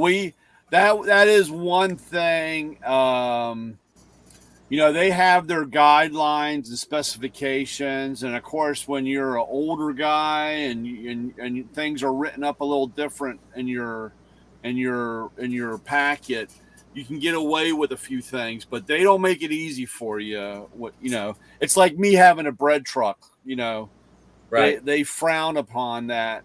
Now, technically, I could kind of get away with one, and unfortunately, to believe it or not, especially the way the world is right now, they can't even get any trucks. If I order a truck, it's going to be 2024 before I get one. Wow! Because of not having supplied parts, chassis, any of that stuff. But they want $10,000 up front, and you got to wait for it. I got a couple guys in our group waiting for trucks, and it's absolutely described. But if I came up and said I found this, and if I was in a situation where I needed a truck, they would probably end up proving it. But they don't. Like I said, yeah, you'd have to be in dire need. Yeah, and they don't make it easy on that. Yep. So, But it is crazy. Did you find your manual, Ray? No, I found the installation instructions, and with all the crap I got down here, I'd have to rip the place apart. And I'll find it as soon as we get off the air. Yeah. Yeah. That's the way it goes. I know. Sure does. Now, since We'll I'm just get that overloaded. late night text and say, "What the hell is Ray talking about?" Yeah. Yeah, there it is. What's this 18 seer? What does that Yeah. mean? Well, now we'll know. Yeah. Yeah. And it's For funny sure. because they put a couple in. They put one in the body shop in the office, and I told them, I said, guys, I said this thing is great, but what you got to remember to do is you got to keep an eye on the filter on this thing, because you got Bondo all over the place, and these filters do get clogged, and you do have to clean them. You know, Yep. it's easy, just blow them out from the back side, but Especially dirty in a body shop. yeah. Especially. I mean, even like, where my tools are, the guy does body work, and the top box, there's a cover over the drawers, but so they're okay. But the bottom box, just the drawers close and they lock. Every drawer, like I had to take the air gun. I was blowing out the inside of every drawer from the freaking Bondo. I'm like, oh my God. Get the hell out of here. It's terrible. We filled a guy's tool cart with grease one time. Oh, really? Yeah. Yep. Took the grease gun and stuck it in the top corner of his toolbox and just locked it Pumped on. it away. Oh, wow. Yeah, that's when you know you have a lot of friends in the shop when you come in and it's filled with grease. Yeah. Oh, yeah. Yeah. All kinds of there's more shop shenanigans that get related to the tool guide than anything else. It's crazy. The only thing better than that is if you would have opened the drawer, like a ton of feathers would have fallen. Yeah. Yeah. Or like the bathroom door, there was a locker room for the mechanics, and then the mechanics' bathroom was beyond that. So the bathroom door had a vent on it, louvered vent. Well, turns out if you're using that bathroom and someone takes starting fluid and squirts it through the vent with a lighter, you're not entirely singe free sitting on the john. Wow. Yeah. We won't ask you how you know that. Yeah. I had one place that liked to slide.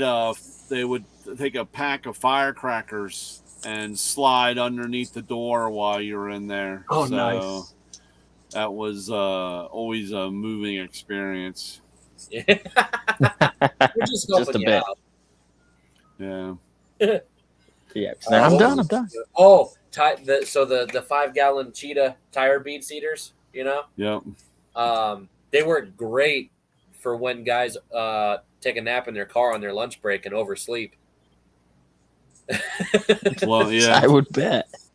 Yep. Yeah. Oh, yep, so that's you never left anything. I was just in the shop. This wasn't towards anybody in general or tool guy in general, but right. On the German cars, of course, when you pulled down when you did anything, you had to pull down the whole exhaust. So you would pull, unbolt it from the manifolds, and you pull down the whole exhaust. So you would have, a 10-foot exhaust system laying on the floor. And of course, if you went to lunch or went into the parts department, somebody would pour about half a gallon of antifreeze down in the exhaust. So of course, you get done doing something, and of course now it looks like it's got a blown head gasket because it's pouring out white smoke, and you're like, "What the F is going on?" And it was tough. You didn't leave anything open or unattained because you didn't know what was going to get you. So, my favorite was when guys had a door panel off. You tie your fender washer onto a string inside the window, and so every time they took a turn, it was a dink dink, a dink dink, a dink dink, and there's nothing that you hate more pulling a door panel back off on a German car. Throw a couple of ball bearings in there, let them fit in the bottom still.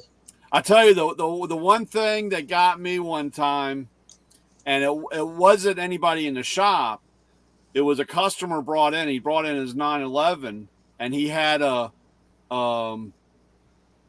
was when you went to a stop or takeoff, you would hear this thump thump thump thump thump thump thump thump thump thump thump thump thump thump thump, and it,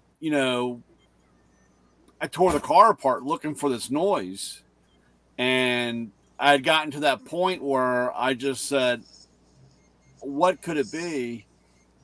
And for whatever reason, I reached up underneath the seat, and there was no carpet on a 911 in the seat, but there was a seat box where the seat frame went, and it was a golf ball rolling around on the metal on the metal floorboard of the car. And of course, once you found it and you rolled the ball, it made that, because of the texture of the golf ball. Uh-huh. And that was probably one of the hardest and best things that it took me forever to figure out, but it was quite interesting with that noise. So I used to mess with the guys I worked with at the truck garage, and they'd have something all torn apart, like a whole air brake system or whatever. And I would go over and set like an extra fitting or an extra bolt or whatever in their pile of parts. So then they go to put it all back together, and they've got this extra piece, and they're like, "Where does this go?" That's funny. Throw across the shop. Yeah, that's a good one there. Just throw in one extra part. Yep. Yeah, crazy. All right, boys. I think I'm gonna hit the hay. Okay, Tyler. All right, Tyler. Take care. Good man. Yep. I'll talk to you guys next week. All right. Yep. All right. Gotta get ready to run the credit cards. Yeehaw. Go get that money. Yeah, got Later. sold 2 scanners this week. I tell you, it's been quite Nice. it's like I said, it's just I don't understand. So out of the blue, just kind of say one thing and and selling the stuff. It's crazy. I don't know. It's crazy. Hey, no complaining about that. As long as it all gets paid, I guess. I don't know. Right. So Yeah, man. get that stuff all ready. Well, I got a date tomorrow with my auto crimes guys. We're going out to breakfast. So Oh yeah. yeah, I'm gonna go to one of the good diners, have good breakfast and talk shop. The one guy has a 66 convertible Mustang with a 6-cylinder, the same car I'm working on at the shop.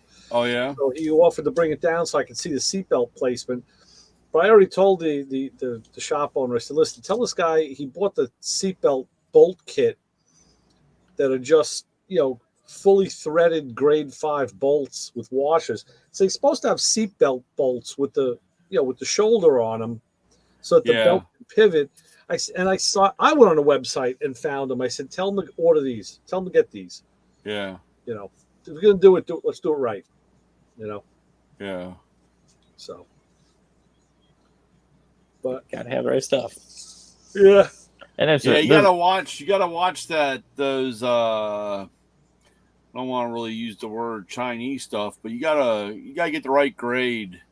Right. You gotta get the right stuff. I mean, it may look good, but you want it to save your ass. I was a little taken back at grade 5. I mean, all the stuff that he's buying is from CJ Pony Parts, so he's not buying from a. Oh yeah. From the corner store, he's buying it from but CJ's does sell these seatbelt bolts, and I'm pretty sure these have to be made to put in rear seatbelts because they don't get the shouldered bolts. The shoulder bolts go in the front. So he just didn't know when he bought 2 sets. Yeah. So, I said to him, hey, we can use these for the rear, get the right ones for the front, and then send these visors back and get the correct visors because those are wrong too. And yeah. And now at least I know the brakes will be new because everything, I got a master cylinder at the parts store by me. I found that dual a dual circuit 4-wheel drum master. It's 67 to 70 application. Yeah. Torino, Falcon, Fairlane, all of that stuff. Yeah. So I picked that up. He got all the other parts in today, the wheel cylinders, the brake kit. I had him get me all the self-adjusting all the self-adjusters and hardware, get me all the springs, give me wheel bearing seals. Let's do everything. Yeah. Do it. It's the way to do it. Do it all. Yeah. So. Yeah, that's the only way. Yeah. Because trying to piece all that stuff together, or like I said, it's just it's a mess. Yeah. But the only problem is, though, and luckily you have original stuff there, because some of the aftermarket stuff may not be up to par too. So at least if you have a problem with the way a spring goes, at least you can see, oh well, this is bent the wrong way, or whatever, instead of really fighting. Well, we were talking about this a couple of weeks ago on the show. Chris brought it up, and he said, one of the things he is down on with resto mods is, and I can't say that I fully disagree with him, you don't know where the parts came from. I mean, when you see Willwood on the calipers in the Master, that's obvious. You see Bear, okay, but a lot of stuff guys are buying off of eBay and Amazon, and okay, so like what ball joints do these control arms take, and what bearings are going to fit in here, and now you got to reverse engineer the whole damn thing just to do a repair. So that is true, and unless you got somebody that writes everything down or keeps track or has any kind of a log. Well, and think of it, even if the guy who built the car, like I have all of that for my car, but let's say the car gets sold and then it goes to auction, that packet of papers may get lost, and now it's all there, but now it's all gone. Yeah. No, that's true. I mean, that's you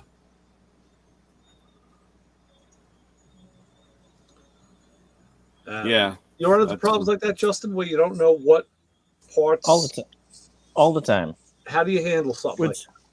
Well, at least for us, a lot of times too, like when we're building something, we did a 55 Ford a while back, and we did a 302 swap, 88 out of a 90s Mustang in the rear. And so I wrote down, like, I use these motor mounts off of this Ford truck, and these brake pads off of this, and they want to drive the car. When we give them the car, they get the book, and okay, so now, well, this broke. I can go to the parts store and get this piece. Right. Yeah. But yeah, I mean, usually if we get a car that's in like that, I mean, it's a lot of research and try and just match it up and find something that works. Now the problem is you have to try and figure out what's in there and research it before you can even do the repair that you're going to do. And you got to charge a customer for that. You're doing labor.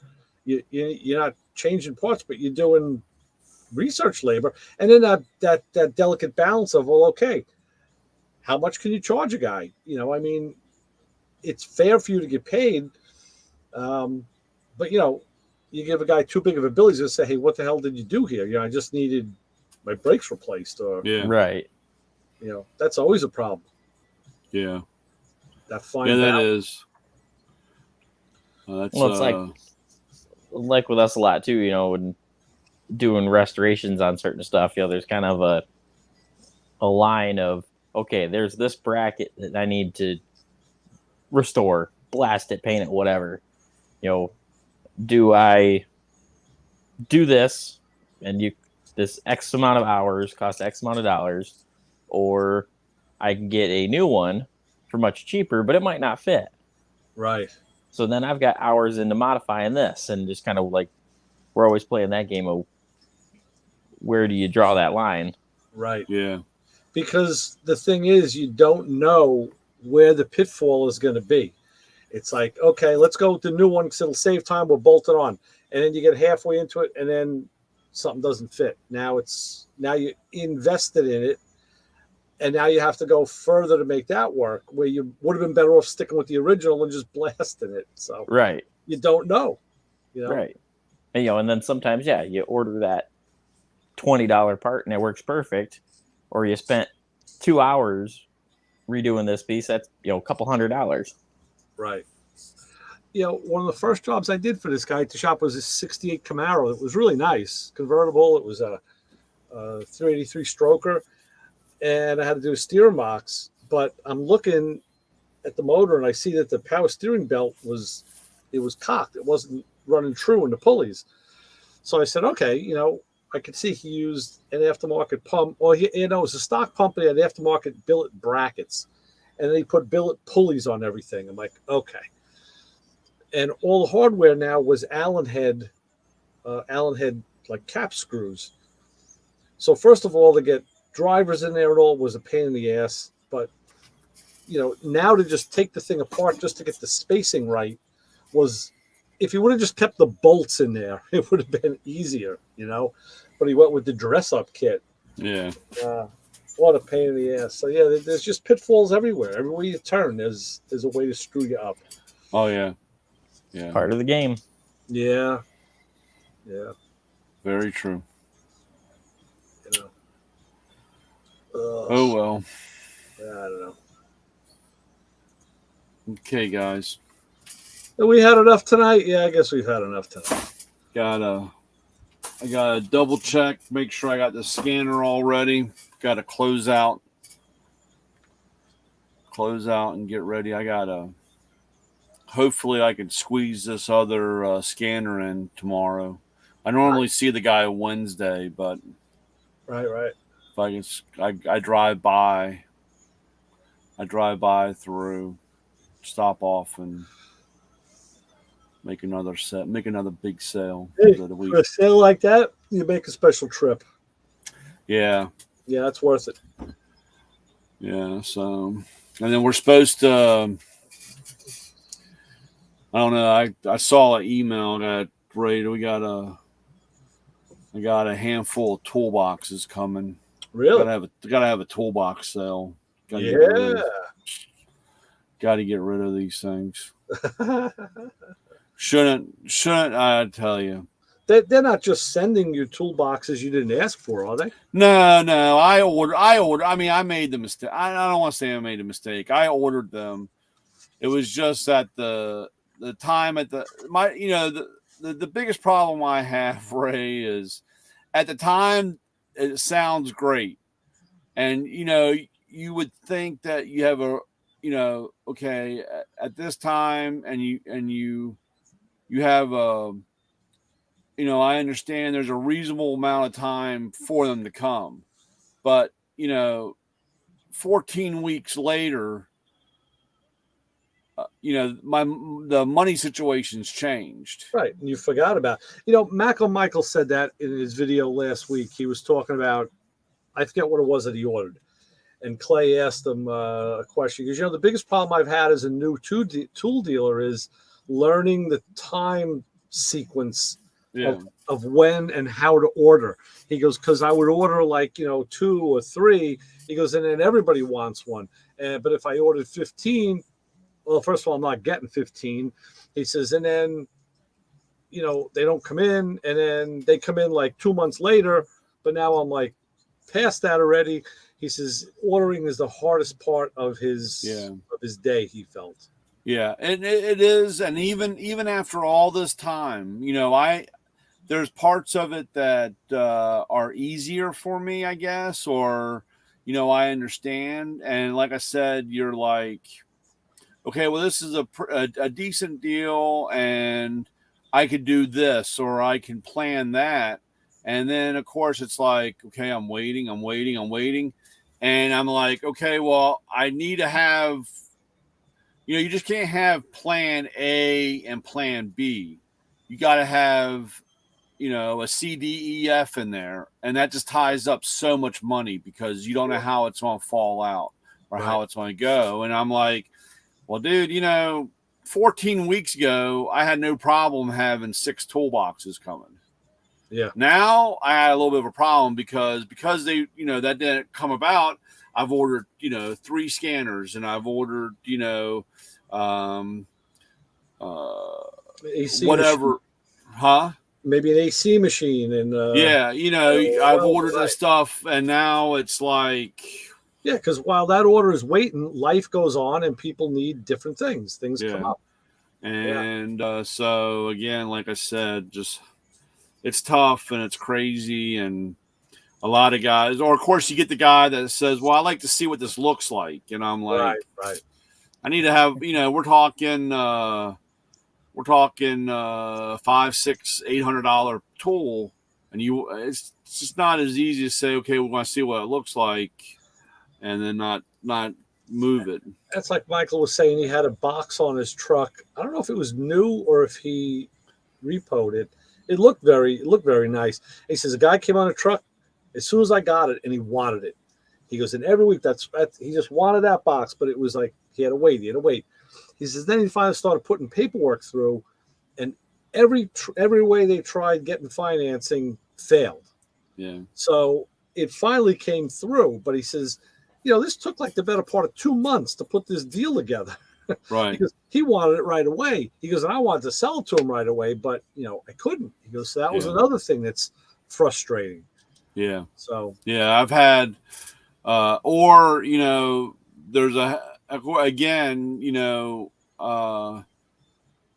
it's hard for a new guy to do this, but when you split the thing and put half of it through financing and then keeping half on the truck, you got a lot of money tied up, or you're waiting for this guy to get his stuff cleared out so that he get approved. It gets kind of touchy and go-y about that. So now what happens? Does the customer now make 2 payments? One to the company? They make 2 payments? Okay. Yeah.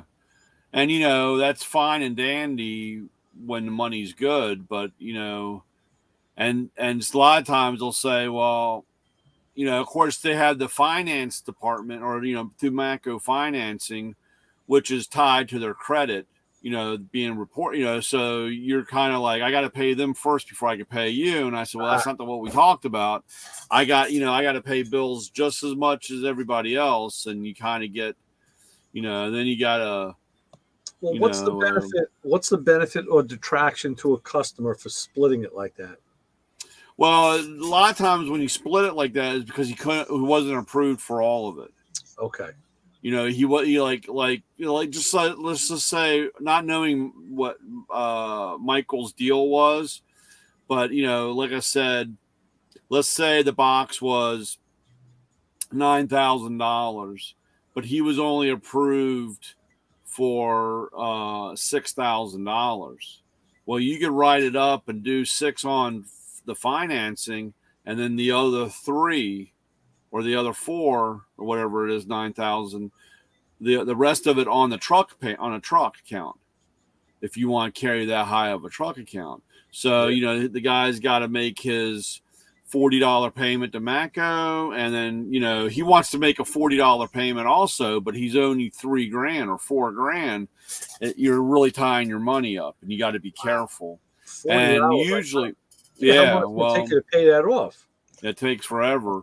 And what usually happens is, a lot of times, if they're good and you ran their, like I said, you wait 6 months.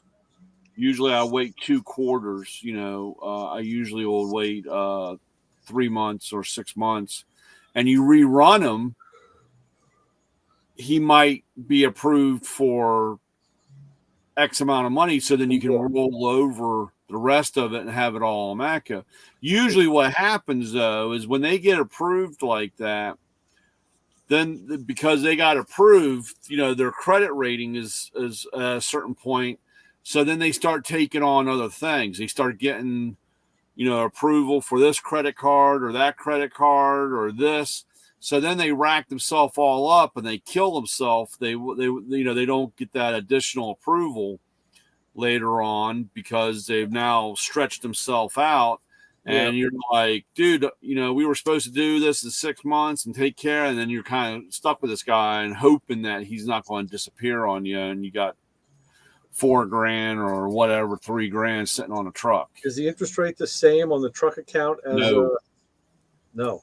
No, there is no. Technically, there is no interest rate on a truck because we're not a financial institute. We cannot charge. Although you're lending money. Yeah, but we are not a financial institute, so you have to be careful about that.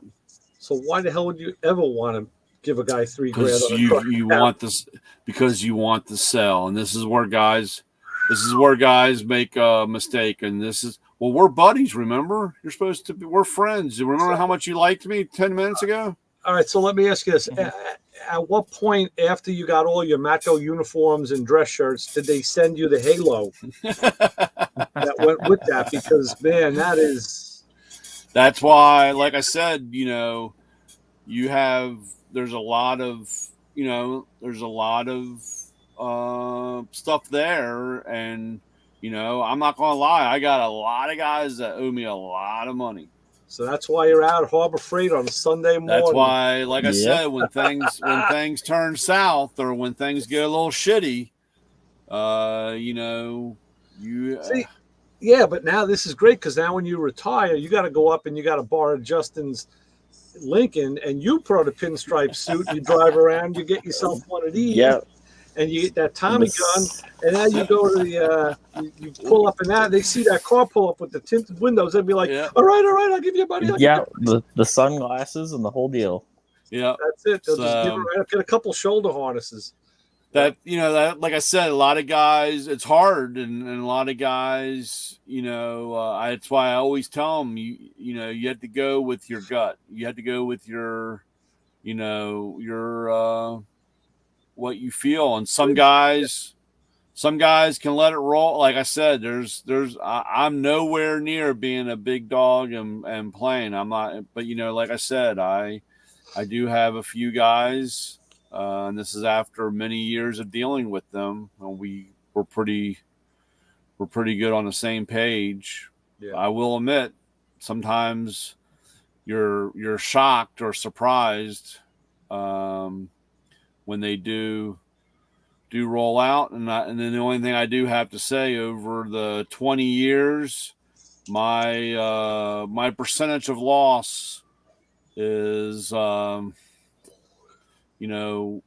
I think it's like 1.6% or something like that. It's not good. It's not very high. That's good. But again, over a 20-year period versus a guy like Michael is starting out, and your first 4 years, man, you learn real quick about a lot of people real fast. Yeah. And you can lose a lot of money real quick. Yeah. So you have to be careful. I tell guys, you have to. I know sometimes it's hard to say no, but you have to be careful. You tell them, look, in your case, the name of this truck, it says Matt No on it. Sorry. Take a hike. Yeah. Go by Pittsburgh.